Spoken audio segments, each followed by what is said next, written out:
What does it mean to offer your body to suffer for wisdom? What does it mean to offer your body to suffer for wisdom? Now, that can sound however it will sound or can sound, but the immediate meaning, the immediate context for that, we can look at Romans 12:1 and 2. Offer your bodies a living sacrifice. That's verse 1, Romans 12. And verse 2 says, be transformed by the renewing of your mind. Now, the primary body that is to be sacrificed is not the literal body. This is the body of the mind that is to be renewed and transformed. The body of the mind. This is the body of our devotional belief, the body of our devotional conscience. This is the body that is to be given to suffering. It is this body that, when given to suffering, only encourages and only helps make sense the change of direction that the physical body has to go into now that the mental body is passing through stages of growth and development. The greatest sacrifice that we can give, it is not any ritual, it is not any deed, it is not a belief in any theory, it is not the concoction of any theory or any belief. The greatest sacrifice that we can actually offer is the body of our conversation. And that doesn't mean putting our physical body through routines. That doesn't mean putting our physical body through taxation. That doesn't mean putting our physical body through infliction. Have to remember that when we get to the Bible, we're dealing with wisdom. Wisdom isn't physical, wisdom is mental. What is to suffer lashings is not physical. What is to suffer confusion isn't physical. It is all mental. It is the mind of the devotional conversations, thoughts, and feelings. And as I was thinking about last week's Justification Live, what I wanted to continue the thought of, and what I was asked to continue the thought of, is how does one suffer for wisdom? What is the suffering for wisdom? How do you make sense of that? And I'm going to give an illustration of my own self and how, when I first began studying the Bible seriously, how I sought the Bible for a mental diet, for the development of a mental culture. And one of the things, I tell everybody this, one of the things that struck me and that I put into practice to exercise is the eating of no meat. The eating of no meat. Remember the advice that Peter gave. Let them stay away from things strangled and things sacrificed to idols and things hewn from blood. No meats was the advice. Stay away from meats. Does that mean stay away from physical meats initially? Well, when you're in the context of seeking Bible wisdom, you can't go into that literal initial context because it doesn't fit. And neither was that context of which is in the book of Acts concerning what Peter advised, that assembly and congregation concerning Gentile Jews was not about anything physical. Primarily, abstaining, which is a key word that this same Peter in the book of the Peter books, First Peter, Second Peter, the word abstain, abstaining, abstinence is a key word, because to abstain from meats is to abstain from what is a delicate, not to the physical body, but to the heart of the mind. Abstaining from what is a delicate, or from what would consider to be a delicate, from the heart of the mind, is how one enters into a period of suffering for wisdom. Now, to put that into a context, because when we think Bible, we think secular. We think religion, religion is secular. That means homosexuality is wrong. Sin is a physical act. Sin is a physical thing. Sin is from without the body. Sin is this, sin is that. We think in the context of this because this is how traditional spirituality has raised us, because each and every single one of our conversations is born within the religious world, and the religious world is a perversion of what is actually the right context that is within the Bible. The right context for what to abstain from primarily, not secondarily. Secondarily, the body is second. The physical body is second when we get to the Bible's mind, because the Bible doesn't have a physical body. The Bible had a physical body, well, then we could apply what it's saying to our physical body initially. Bible does not have a physical body. Bible has a mental body. Bible has an invisible mind. And so we have to apply the things within it to our invisible mind, to the mind within. And so when it comes to what to abstain from, what meats to abstain from, we have to abstain from meats related to the invisible body and the invisible mind. Abstaining from meats was one of the first lessons that I learned, that I put into my first book, Perfecting and Reforming Personal Religion, when it comes to growing closer to practical devotional etiquette. And the meats that are to be abstained from are the delicate desires, the delicate things of our heart. Again, not natural, think spiritual, think devotional, think philosophical. If you can set these delicacies aside, if you can abstain from these delicacies being the specific theories, being the specific routines, being the specific belief, being the specific opinion, being the specific brought up under mother and father, being the specific brought up under pastor so-and-so, if we can abstain from these things, which are in and of themselves strangled, and which are in and of themselves sacrificed to idols, everything that is said in the book of Acts is relevant to this. If we can abstain from these things, we will then be able to develop a culture of wisdom for self, and the self of the devotional conversation moving on to the self of the being of the human. This is one of the first lessons that I learned, and from the Bible, to learn this is to suffer for that. And what does that mean? That means finding out what are your delicacies, spiritually, philosophically, devotionally, and it's never going to be one of those immediate cold turkey type things.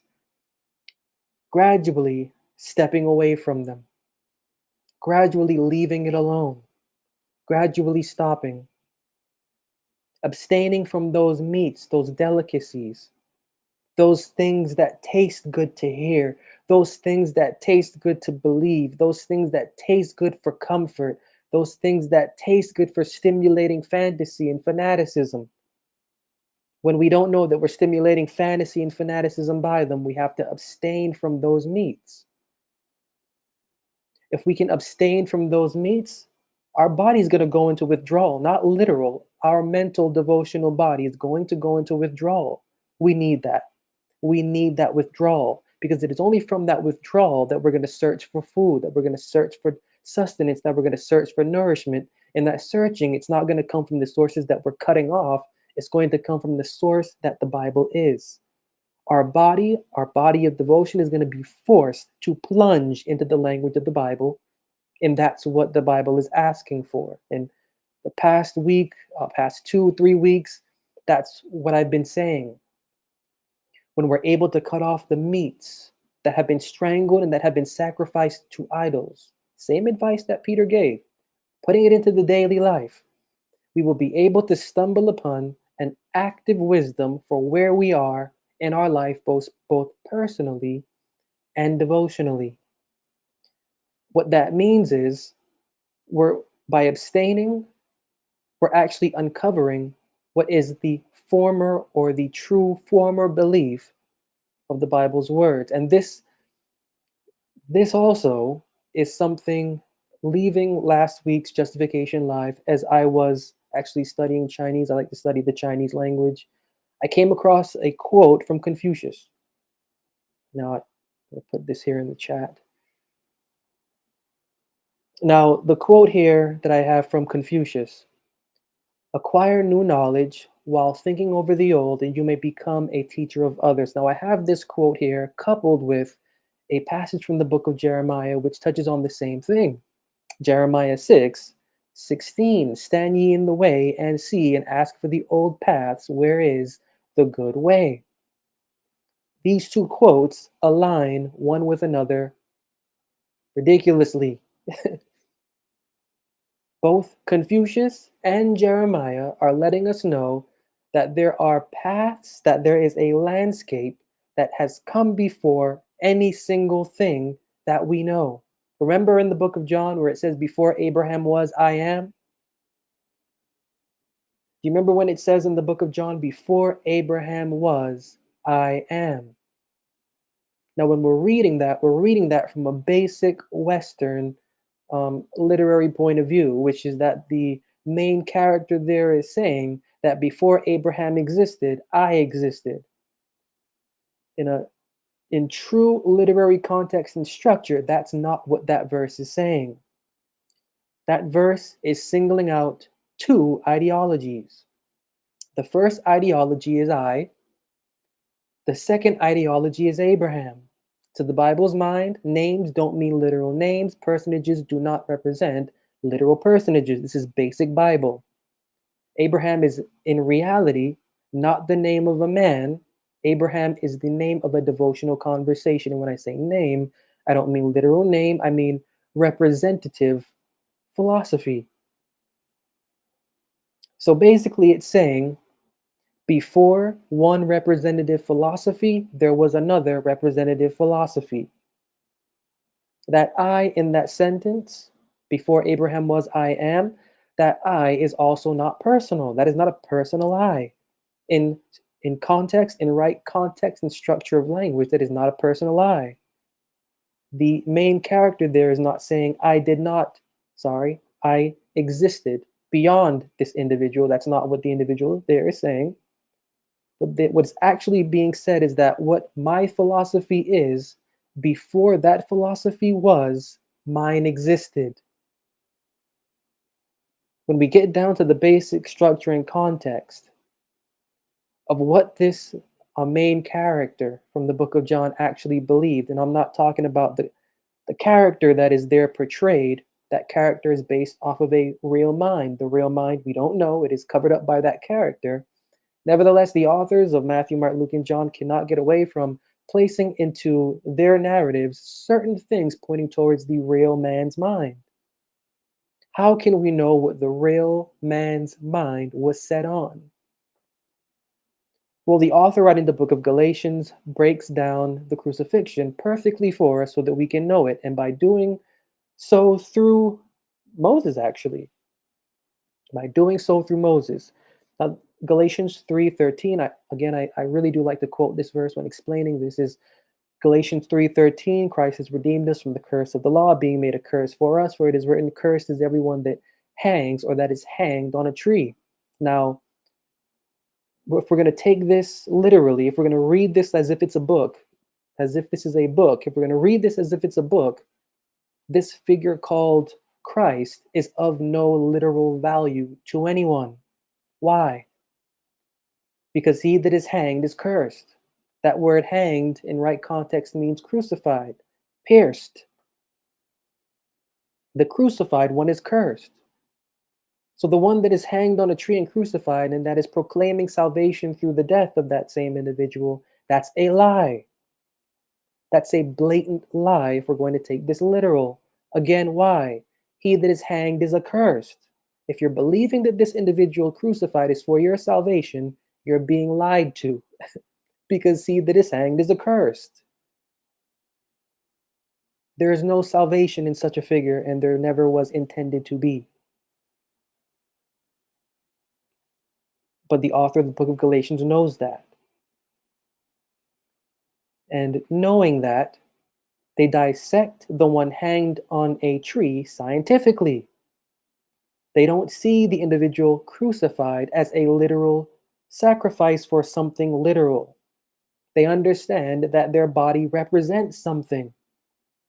They understand that their crucified body represents the crucifixion of something else. Reading it again. Christ has redeemed us from the curse of the law, being made a curse for us, because it is written, cursed is he that is hanged on a tree. What the author of the book of Galatians here is doing is that they are associating the body of the one crucified with the concept or the philosophy of the religious law. They are associating the body of the one crucified with the concept or the philosophy of the religious law. When you see this individual crucified, it is not that literal sin from within your whatever you imagine to be sin in or of or whatever that may be the case or not the case, whatever it is that sin is to be imagined of in a secular religious sense. That's not what this redemption is for. This redemption isn't to purge anything wrong from within the human being. That's not what this is for.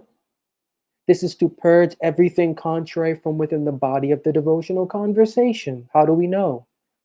That body represents the philosophy of the religious law. The author tells us that Christ has redeemed us from the law. Why? He's been made a curse for us. How? Because it is written, cursed is everyone that's written on a tree. Blatant.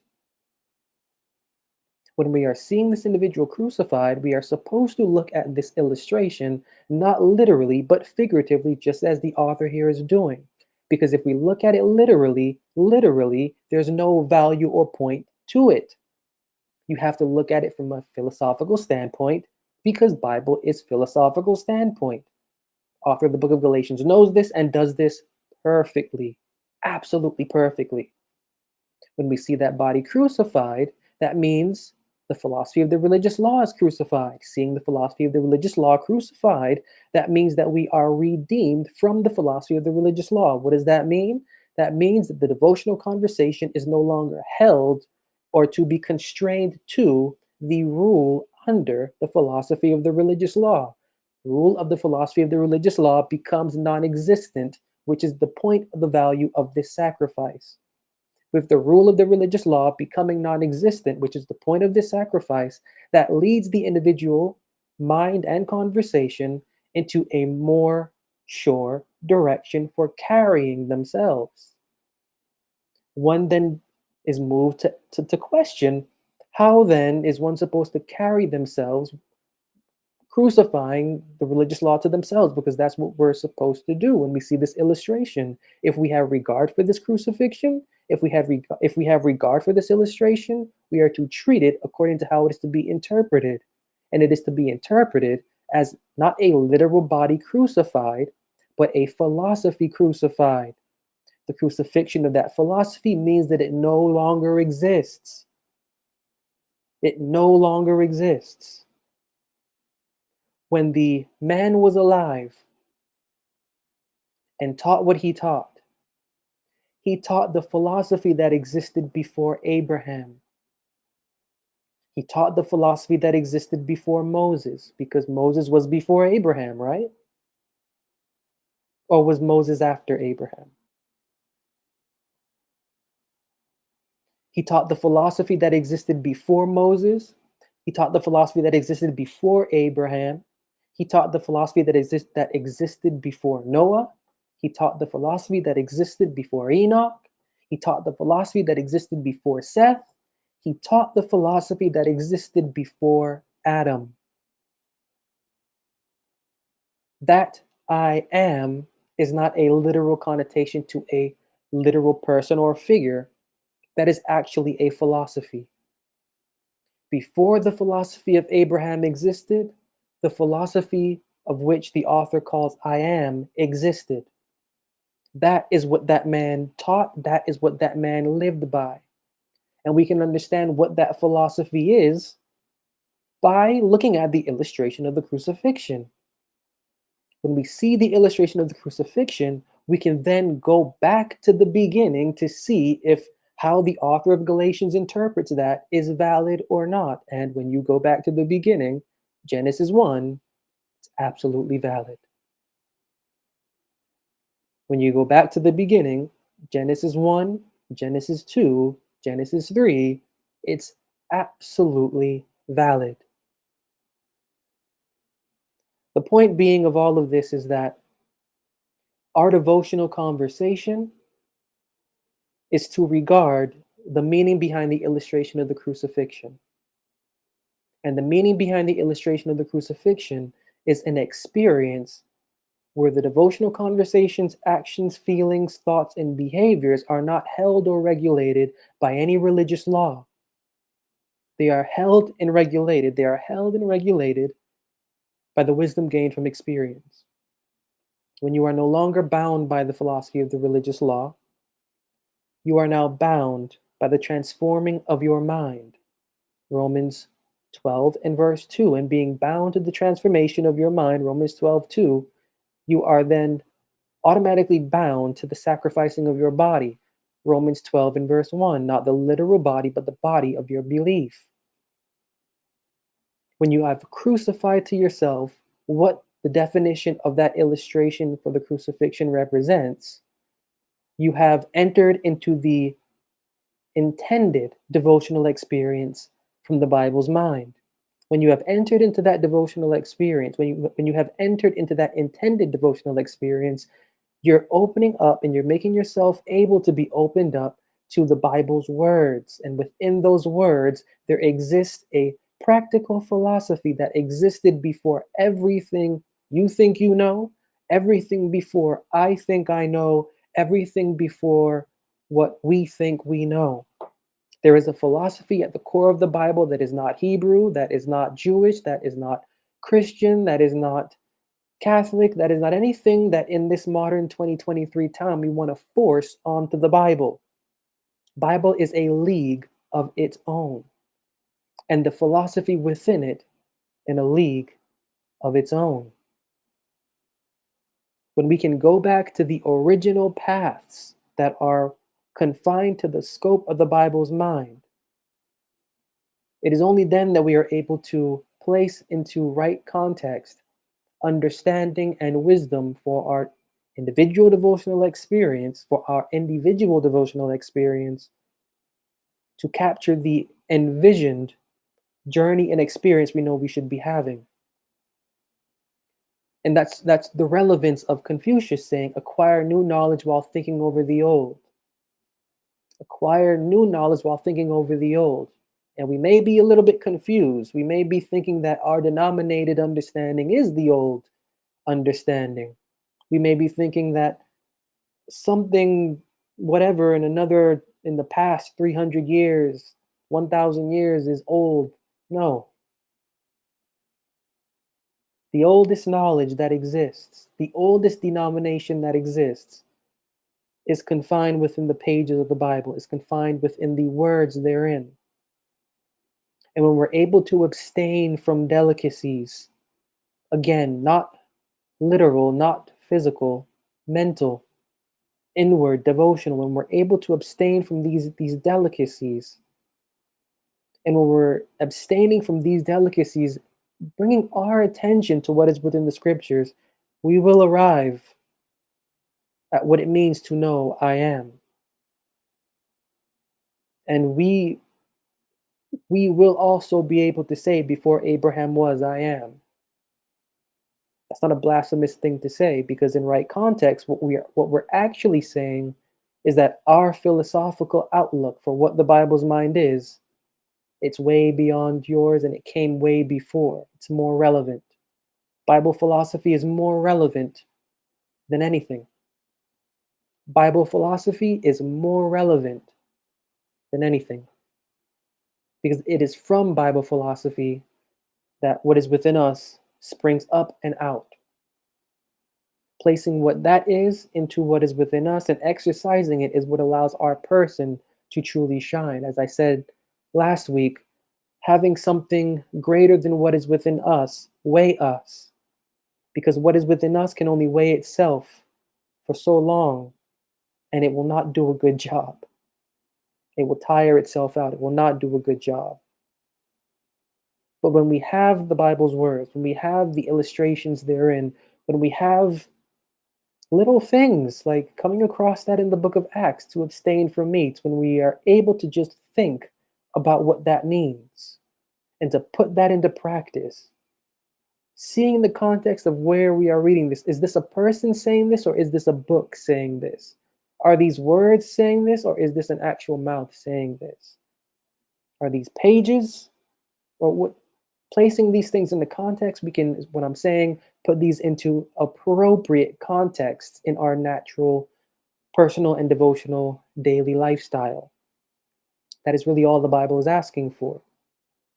And once I did that, once I was able to do that for that example in the book of Acts for abstaining with meats, you begin to understand what your delicacies are. You begin to understand the fragrance of what these delicacies do for you, because you're stepping out of yourself to see yourself. You're stepping aside from yourself to step back into it. And when you're able to do that, you're able to learn who you are as a person. You're able to learn who your body is, what your physical body is, and what the body of your devotional belief is. You're able to separate the two.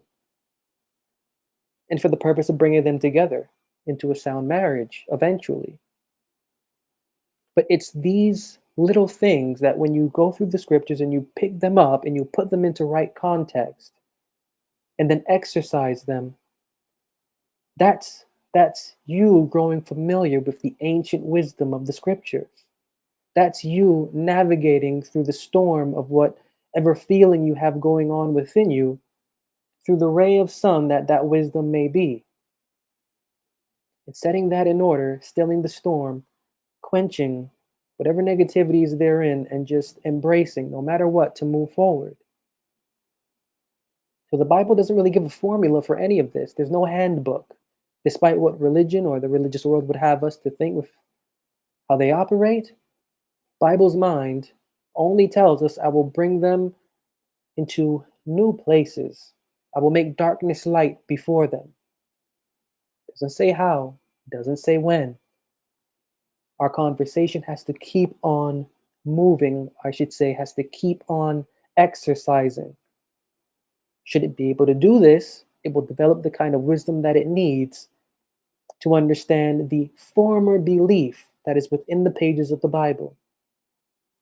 Not the former belief of what we imagine to be within the pages of the Bible.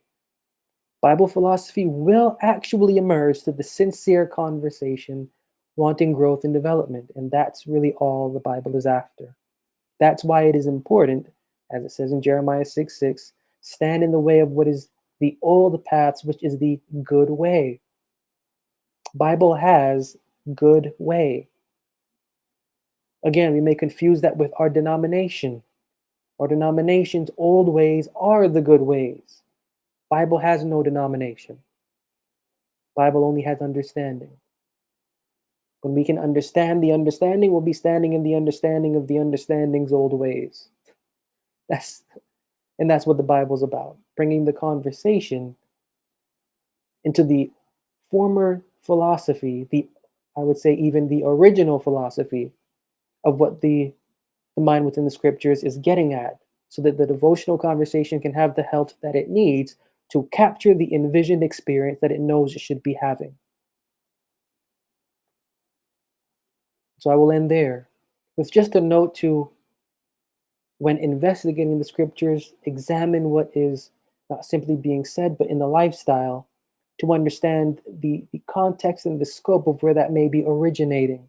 Go through that struggle. You're going through an experience that you want to run out of, don't run out of it. Think about the fact that by running out of it, you may be catering to some delicacy within you. Usually you would run, but don't. Find out what that delicacy is. Abstain from it and remain in that situation for as long as possible, for as long as you can, to get all of the wisdom and substance from out of what you are going through. And you will actually see that what you're actually going through, it's not as bad as you imagine. And that what you are going through is already intended for the living God to place the necessary wisdom within you to carry forward into the next stage that is planned.